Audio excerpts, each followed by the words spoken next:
Hello everyone, welcome to today's class nutrition in geriatric people. आज का हमारा topic ये है, जैसे कि हमारे इंडिया में बहुत सारे इंडियन सिटीजन्स जो अबव द 60 ईयर्स हैं, ऑलमोस्ट 50% से अबव पॉपुलेशन जो लोग अबव 50 और अबव 60 ईयर्स वाले लोग होते हैं।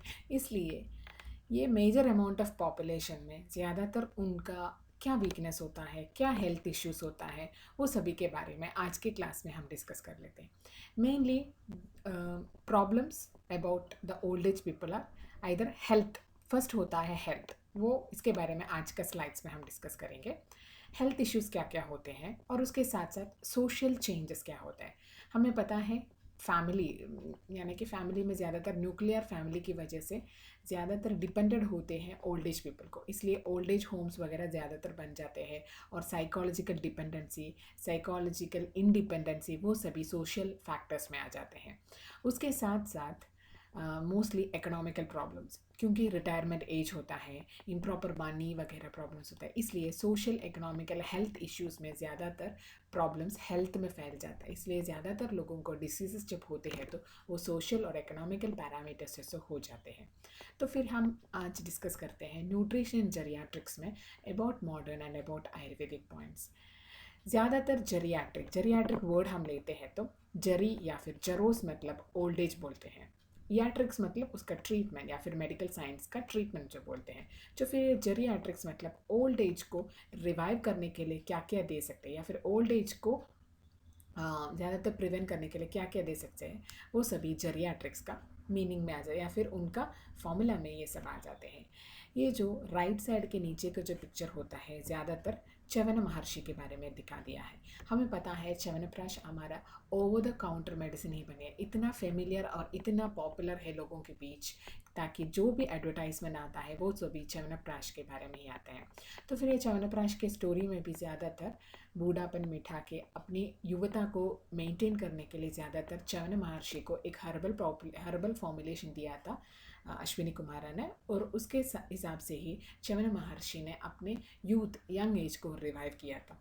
और ये सभी हम हिस्ट्री देखते हैं तो ज़्यादातर लोग राजा रानी वगैरह उनका ओल्ड एज को प्रिवेंट करने के लिए जो कुछ भी अवेलेबल रिसोर्सेस था वो सभी के यूटिलाइज करता था।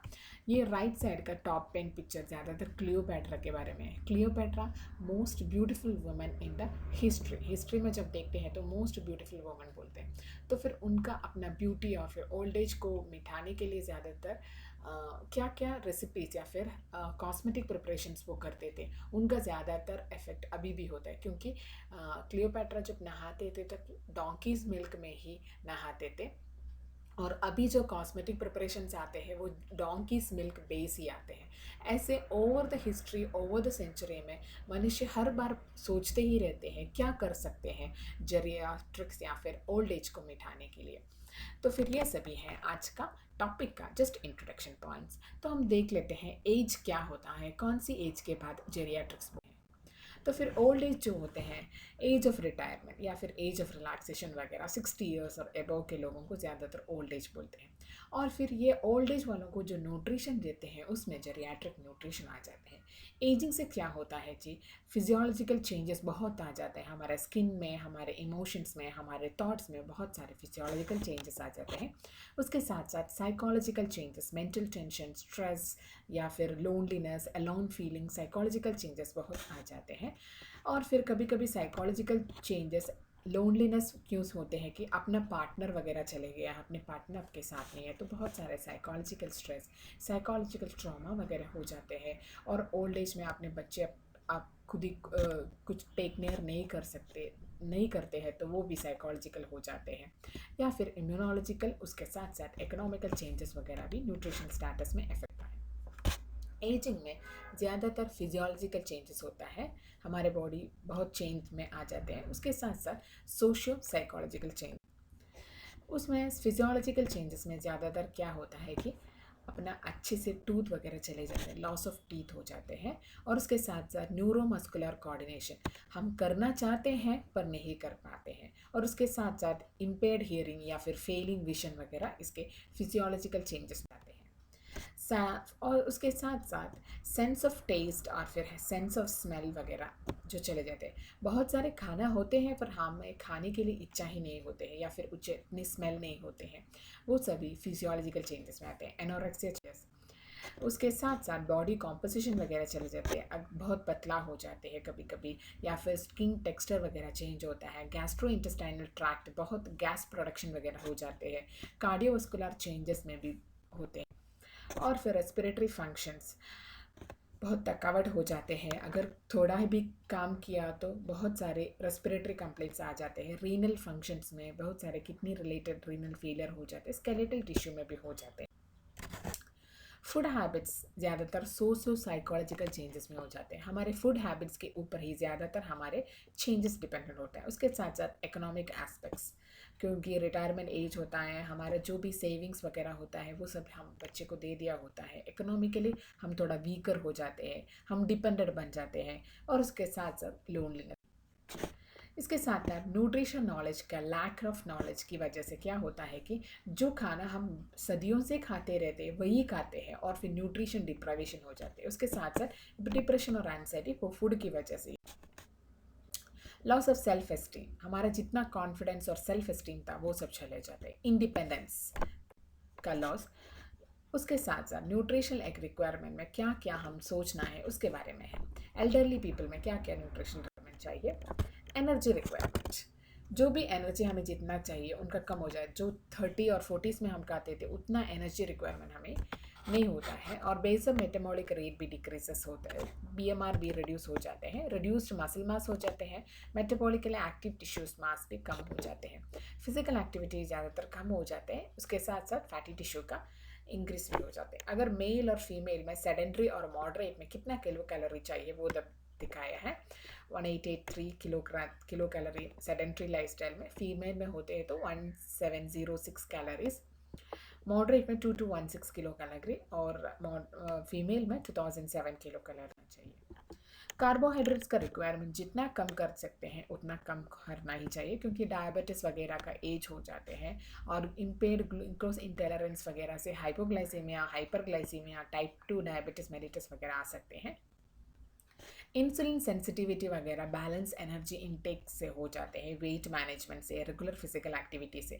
50% एनर्जी जो होता है वो कार्बोहाइड्रेट से ही डिराइव होते हैं। प्रोटीन से क्या होता है कि डिक्रीस्ड, कभी कभी ओल्ड एज में डिक्रीस्ड स्केलेटल टिश्यू मास होता है, इसलिए उसको मेंटेन करने के लिए प्रोटीन का इंटेक ज़रूर चाहिए। क्योंकि स्टोरेज ऑफ प्रोटीन जब कम होते हैं तो हमारी प्रोटीन सिंथेसिस वगैरह कम होता है, इसलिए उसको मीटअप करने के लिए मिनिमम 1 ग्राम पर किलोग्राम वगैरह खा लेना चाहिए। सेफेस्ट अमाउंट है प्रोटीन का। प्रोटीन रिच फूड ज़्यादातर मिल्क, कर्ड वगैरह ज़्यादातर हमारे डाइट में इंक्लूड होना चाहिए। इसमें क्या होता है कि प्रोटीन सिंथेसिस में ज़्यादातर डिक्रीज्ड एपेटाइट और पुअर डाइजेशन होते हैं, और इसकी वजह से लेस प्रोटीन इंटेक हो जाते हैं। इसकी वजह से oedema, anaemia, low resistance to infections, repeated level of infections वगैरह आते हैं। लिपिड जो फैट होते हैं, डिमेंशिया या फिर कार्डियोवास्कुलर डिसीज जो होते हैं, वो high intake of diet total fat की वजह से होते हैं, इसलिए जितना फैटी कंटेंट है वो रिड्यूस करना है, और उसमें साथ साथ सैचुरेटेड फैट का रिड्यूस होना चाहिए। उसके साथ साथ मोनोसैचुरेटेड और फिर पॉलीसैचुरेटेड फैट से उसका सोर्सेस ले लेना चाहिए। ओमेगा 3 फैटी एसिड्स वगैरह तो visual acuity, hair loss, tissue inflammation या फिर इम्प्रॉपर डाइजेशन और प्योर किडनी फंक्शन के लिए जरूरी है। मिनरल्स में ज़्यादातर कैल्शियम और आयरन का डेफिशिएंसी ना होने के लिए 800 मिलीग्राम पर डे का कैल्शियम इंटेक और फिर 30 mg पर डे का आयरन इंटेक भी होना चाहिए। विटामिन में एल्डरली जो लोग होते हैं विटामिन डी डेफिशिएंसी का मोस्ट प्रॉन होते हैं, इसलिए ज़्यादातर सनलाइट का एक्सपोजर होना वगैरह इसके लिए इंपॉर्टेंट होता है। डाइट यानी कि मॉर्निंग वॉक या फिर इवनिंग वॉक से जाओ, सनलाइट का एक्सपोजर जो होते हैं वो ठीक हो जाते हैं। पार्किंसन डिसीज़ वगैरह लोगों को भी लो विटामिन डी लेवल्स हो जाते हैं। स्ट्रेस या फिर स्मोकिंग या फिर मेडिकेशन से क्या होता है कि विटामिन सी का रिक्वायरमेंट या फिर उनका सिंथेसिस कम हो जाते हैं, इसकी वजह से एंटीऑक्सीडेंट विटामिन मतलब विटामिन ए, कैरोटीनॉइड्स या फिर विटामिन सी वगैरह से हेल्थ ऑफ एल्डरली का एनहांस हो जाते हैं। विटामिन सी मतलब वो प्रोटेक्टिव है against cataract, any intake level मतलब 150 to 250 मिलीग्राम पर डे होते हैं। विटामिन ई जो होता है पोटेंट न्यूट्रिएंट है for reducing decline in cellular immunity elderly में।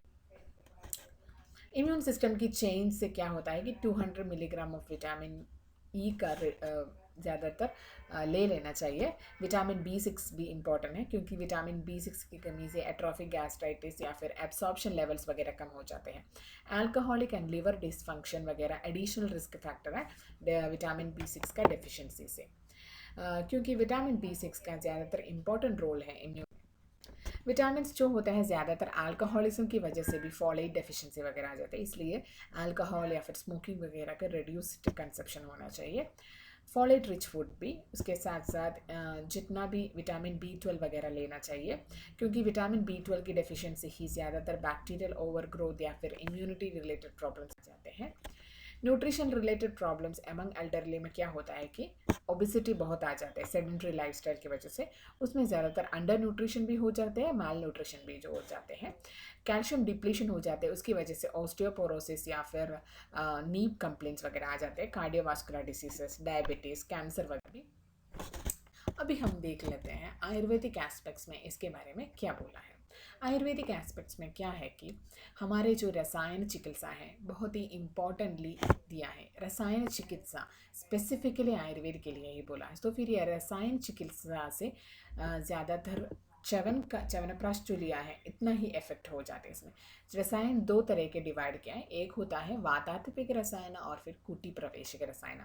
वातातिपिक रसायन जो होते हैं नॉर्मल लाइफस्टाइल फॉलो करके ही रसायन वगैरह ले लेते हैं, तो उसको वातातिपिक रसायन बोलते हैं। कुटी प्रवेश का मतलब हम एक घर ही बना के, कुटी मतलब एक घर होता है घर जैसा, उसमें रह के ही बिना किसी का कांटेक्ट से यानी कि स्ट्रिक्टली वो रसायन चिकित्सा उस कुटी में रह के ही फॉलो करते हैं, तो उसको कुटी प्रवेशिकन रसायन बोलते हैं। वातातिक रसायन में सिंपली फॉलो करने के लिए एक चिकित्सा बोला है, वो अकॉर्डिंग टू चरगा बोलते हैं नित्यम क्षीरम घृतम अभ्यासम, यानी कि नित्य हम डेली हम अगर शीरा घृता वगैरह को यानी कि मिल्क या फिर उसके साथ साथ घी वगैरह डेली ले लेते हैं तो वो ही परम रसायन है, ऐसा चरक ने बोला है। तो फिर हमारे गोल ऑफ लाइफ जो होता है, हम जितने साल लिए उतने साल तक हम यंग एंड यूथफुल रहना चाहिए। उसमें ज़्यादातर आयुर्वेद में फिजिकल, साइकोलॉजिकल या फिर स्पिरिचुअल वेलबींग का इम्पोर्टेंस है। डिज़ायर टू लिव, हम सोचते हैं जब 30s 40s में होते हैं तो हम सोचते हैं इतना सारे जीने की क्या ज़रूरत है, ऐसे सोचते हैं। पर अगर 50-60 होते हैं तो जीने की इच्छा और भी बढ़ जाते हैं। इसलिए जब तक जीता है तब तक बिना कुछ डिसीज़ के, रसायन से यंग होके, यूथफुल होके ही मर जाना चाहिए। तो फिर इसमें ज़्यादातर डिज़ायर्स को कम करने के लिए वगैरह भी रसायन चिकित्सा में है। इसमें ज़्यादातर जरा जो होते हैं कालज जरा और अकालज जरा करके क्लासिफाई किए गए हैं। कालज जरा होता है प्रॉपर एज में जो आते हैं आफ्टर 60 ईयर्स जो होते हैं, तो वो कालज वो पर्टिकुलर काल में आ जाते हैं। अकालज जरा मतलब प्रीमेच्योर एजिंग, यानी कि 30 और 40 ईयर्स के बीच में ये हम एजिंग के स्टेप में होते, उसको ज़्यादातर अकालज होते हैं। ये biological factors of ageing related, यानी कि डाइटरी हैबिट से क्या क्या हम रिस्ट्रिक्ट करना चाहिए, ये सब रिस्ट्रिक्ट करते हैं तो हम जितना साल अच्छे से जी सकते हैं। लवणा, अम्ला, कटु रस प्रधान आहार को अवॉइड करना है, क्षार को और उसके साथ साथ शुष्क शागा, मांस वगैरह को अवॉइड करते हैं तो एजिंग वगैरह कम हो जाते हैं। तिल संयोगा या फिर पिष्टान्न, विरुद्धान्न, असात्म्य अन्न, रूक्षान्न या फिर अभिषंधी अन्न, क्लिन्न, गुरु अन्न मतलब हेवी डाइट जो होते हैं। पूती अन्न, पर्यूषित अन्न यानी कि पोल्यूटेड या फिर आउटडेटेड फूड या फिर एक्सपायर्ड फूड वगैरह।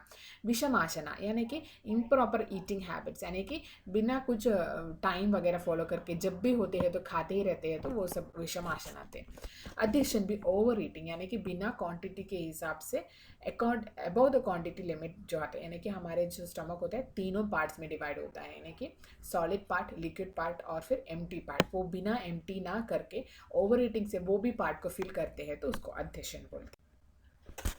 ज़्यादातर लाइफस्टाइल में क्या क्या नीतियाँ वगैरह हो जाते हैं। अधिमार्ग गमन, एक्सेसिव वॉकिंग से भी ज़्यादातर यानी कि एजिंग वगैरह का होता है। दिवा स्वप्न, डे स्लीपिंग से, नित्य स्त्री सेवन से, नित्य मध्य सेवन से या फिर विषम व्यायाम सेवन से, इम्प्रॉपर एक्सरसाइज से भी कभी कभी अकालज जरा वगैरह हो जाते हैं, हम जल्दी बूढ़ा होते हैं। ज़्यादातर डिस्टर्ब्ड मेंटल हेल्थ से भी ज़्यादातर हम बूढ़े, जितना भी हम फिजिकली हम केयर करोगे तो भी हम इमोशनली वेलबींग नहीं है तो भी तभी कभी एजिंग निदान बन जाते हैं। एक्सेसिव भया, क्रोधा, शोभा, लोभा, मोहा, रूक्षवाणी यानी कि हार्श वर्ड्स, किसी को बोलते हैं तो बहुत हार्श वर्ड्स बोलते हैं। काला प्रिय भार्य यानी कि कलह प्रिय भार्य क्यों बोला है कि अगर हमारे पार्टनर इतना कॉरलसम होते हैं, उतने अच्छे से जी नहीं पाओगे, तो फिर उसकी वजह से भी ज़्यादातर निदान में जरा यानी कि अकाल ज्वरा या फिर जरा व्याधि वगैरह जल्दी हो जाते हैं। कुपुत्रा या फिर कुत्रिपुत्री यानी कि अगर बच्चे ठीक नहीं है तो हम हर बार बच्चे के बारे में ही सोचते ही रहते हैं, तो फिर उसकी वजह से भी जल्दी जरा वगैरह आ जाते हैं। एजिंग में यानी कि वातावृद्धि की वजह से ज़्यादातर एजिंग हो जाते हैं, तो फिर एजिंग में ज़्यादातर स्रोतोकर्त यानी कि स्रोतोवाणी से, उसकी वजह से इम्प्रॉपर रेसिपिएशन, एब्सॉर्प्शन या फिर आहार रस की वजह से, उसकी वजह से उपचय अपचय में डिसिक्विलिब्रियम हो जाते हैं, रस धातु क्षय हो जाते हैं, उसकी वजह से उत्तरोत्तर धातु क्षय हो जाए, और लास्ट में जो होता है ओजो क्षय हो जाता है। जब ओजो क्षय होता है तो फिर से वातावृद्धि और फिर एजिंग की ओर आ जाते हैं। इतना है मूविंग सर्कुलर पैटर्न। ज़्यादातर ओजस यानी कि मानसिक भाव, डिस्टर्बेंसेस इन मानसिक भाव से रजस की दुष्टि हो जाते हैं, तमस और फिर सत्व वगैरह डिक्रीज हो जाता है। जब रजस और तमस इंक्रीज होते हैं तो सत्व नेचुरली रिड्यूस हो जाते हैं। वो ज़्यादातर भया, क्रोधा, शोक, लोभा, मोह से हमारे सत्व क्वालिटी डिस्टर्ब हो जाते हैं, तो उसकी वजह से अन्न दुष्टि हो जाते हैं। और फिर कभी कभी दोष से अग्नि भी डिस्प्लेस्ड हो जाते हैं, उसकी वजह से अजीर्ण, अग्निमांद्य और फिर वो कंडीशन डेवलप होते हैं, तो उसकी वजह से आमा होते हैं। आमा मतलब फ्री रेडिकल्स, और वो फ्री रेडिकल्स से इंजरीज में बहुत यानी कि सेल्स में बहुत सारे डिपोजिशन हो जाते हैं, और फिर कभी कभी वो ओवर डिपोजिशन की वजह से सेल में बहुत डैमेज हो जाते हैं। जब सेल डेथ होता है तो वो तुरंत एजिंग की ओर आ जाता है। चीफ कंप्लेंट्स क्या क्या होता है जब एजिंग की वजह से? त्वक परिशुद्धता होता है, हमारे स्किन जो होते हैं नेचुरल ग्लो हो जाते हैं, और फिर फ्लैबीनेस ऑफ द बॉडी यानी कि अगर एल्बो रीजन या फिर आर्म्स में हम देखते हैं तो वो फ्लैबी मसल्स हो जाते हैं, जितना टेंस मसल नहीं होते हैं।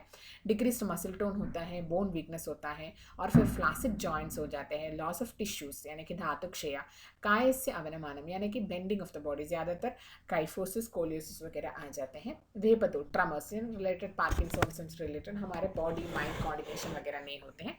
खालित्य फॉलिंग ऑफ हेयर्स, वाली रिंकलिंग होते हैं, पालित्य ग्रेइंग ऑफ हेयर्स, खासा श्वासा, और फिर मेधा हानि, हमारे नॉर्मल ब्रेन इंटेलेक्ट कम हो जाते हैं, और फिर उत्साह हानि यानी कि डिक्रीज्ड एंथुसियाज्म, या फिर पराक्रम हानि, फिजिकल स्ट्रेंथ जो होते हैं वो कम हो जाते हैं। पौरुष हानि, हमारी जो व्याजीकरण वगैरह चिकित्सा क्यों करते हैं तो उनके पौरुष वगैरह कम हो जाते हैं।